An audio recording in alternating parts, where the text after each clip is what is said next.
the opportunity, please subscribe to our YouTube page and our other socials, as well as comment, like, and share, of course.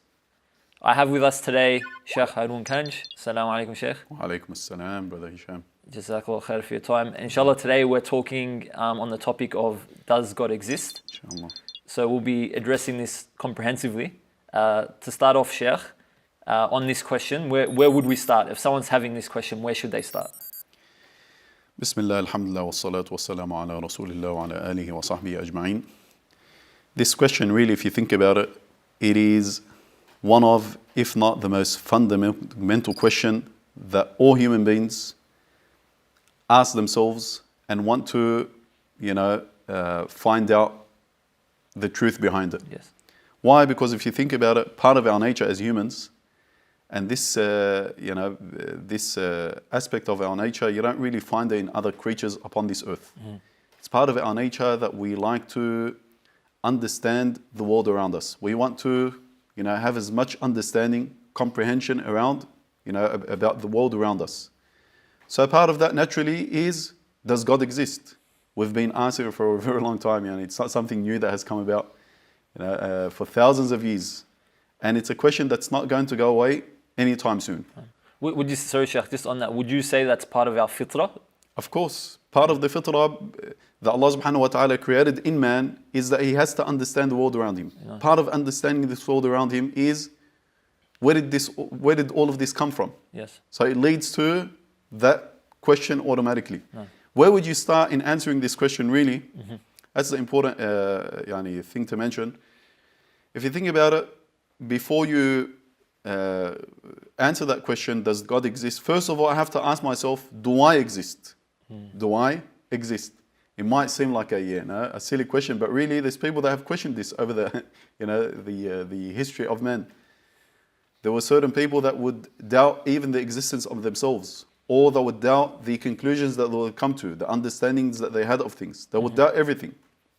But really, if you want to know if you exist or not, very simply, all you have to do, is just stand in front of a mirror, give yourself 2 good slaps, and see if you feel any pain or not.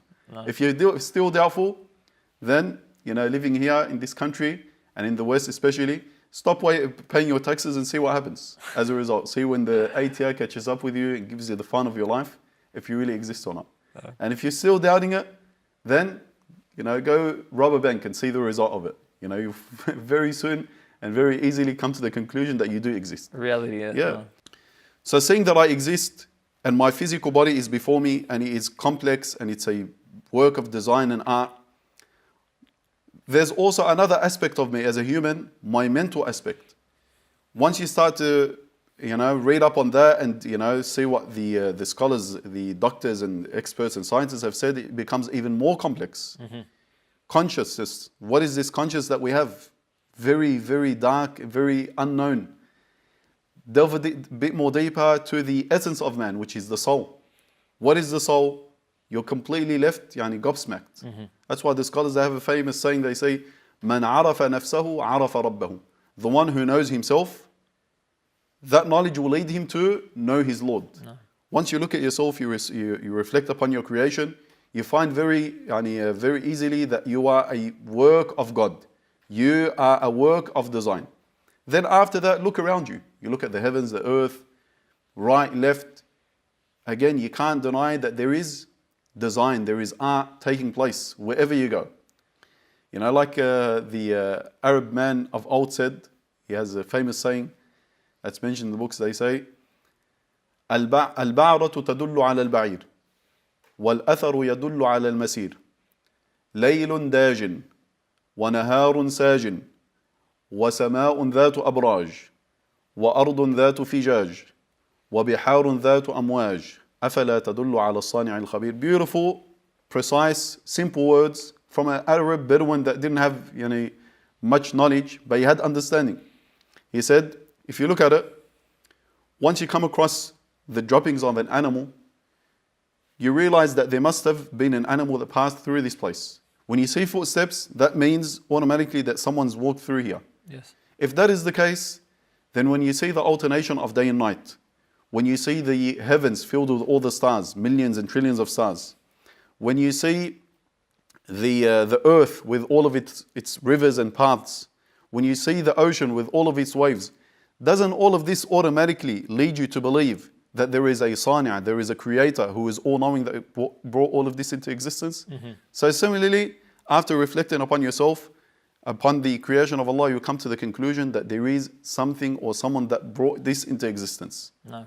So in saying that, the first step you mentioned was look at yourself, and you can see through your complexity, through the amazement of your design, comprehensiveness of it, That's right. that surely this indicates something beyond you.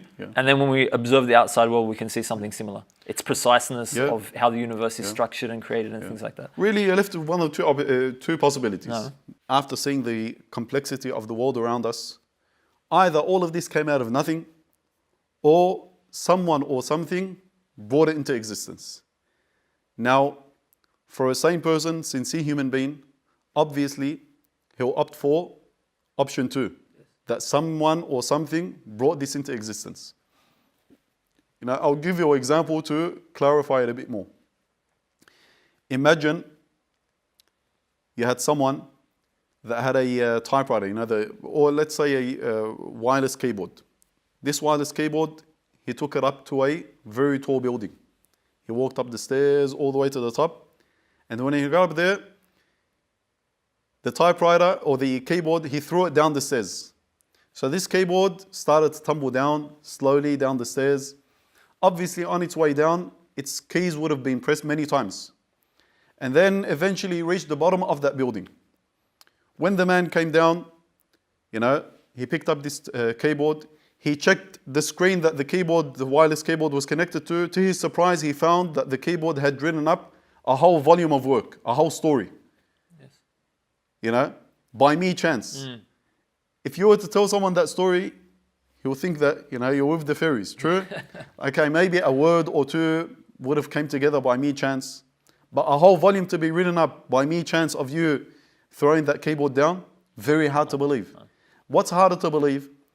Is it harder to believe that the whole universe with all its complexity and detail came into existence out of nothing, or that keyboard, you know, typing up a volume of work? Obviously, what's more complicated is the universe. And this, you find this type of rational dialogue was used by all the prophets and messengers.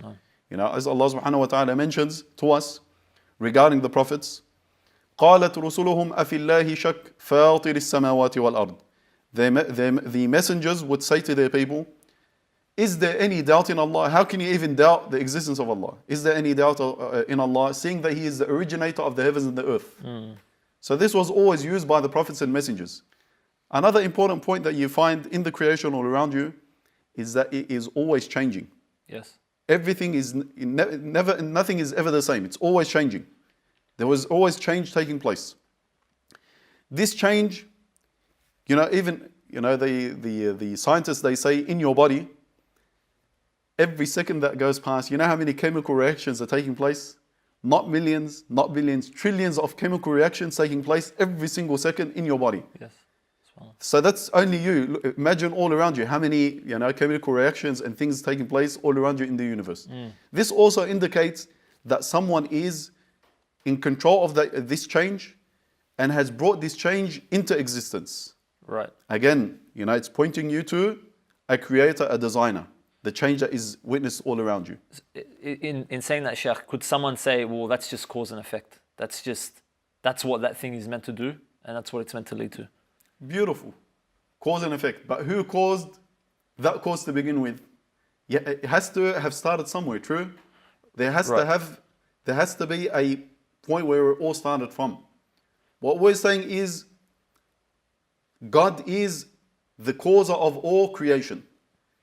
He caused it to come into existence, and He perfectly, you know, planned it all out. And there is not a single second that passes by except that God is still in control and causing, you know, that change to take place, or that effect to be, you know, to actually take effect. So we're not saying there's no cause and effect. What we're saying is that if you accept cause and effect, then you have to keep saying, okay, what causes that, what caused that? And you have to get to a point of origin. Of course. Okay. Of course. No. Take the Big Bang, you know, Yes. the famous theory in our times, the Big Bang. Okay, but Who brought the Big Bang into existence? So if you would accept You that can't- theory,